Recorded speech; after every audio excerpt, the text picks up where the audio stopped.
Toute la Bible ne raconte qu'une seule histoire. Quand vous lisez l'Ancien Testament, si vous voulez vraiment être totalement à côté de la parole de Dieu, c'est lire l'Ancien Testament et ne pas voir Christ dedans.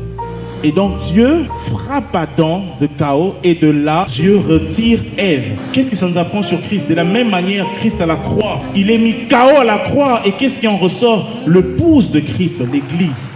Nous pouvons lire Caïn et Abel. Abel qui était berger. Jésus est le berger. Il s'est fait tuer par ses propres frères. Et son sang crie, la parole de Dieu vient même donner un détail. Le sang de Christ crie plus que le sang d'Abel. C'est juste l'histoire de Christ. Nous avons vu Joseph. Il est vendu par ses propres frères.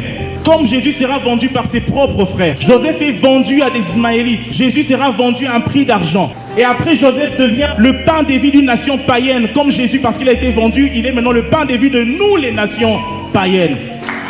Et vous connaissez tous l'histoire déjà du sang de Jésus en Égypte. Le sang posé sur la porte. Ce qui permettait à l'ange qui passait.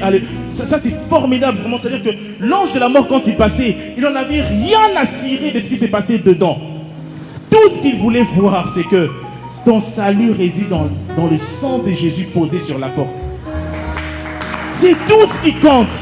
Même Moïse lève le serpent de rein. La mort a été venue par le serpent. La morsure du serpent donne la mort. De la même façon que le serpent a été levé, la croix de Jésus-Christ, c'est par sa mort que nous avons la vie.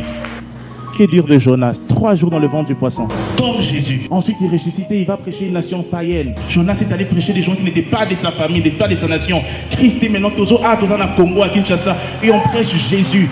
Il n'est pas notre frère. Si tu lis l'Ancien Testament et tu ne vois pas Christ, tu es à côté.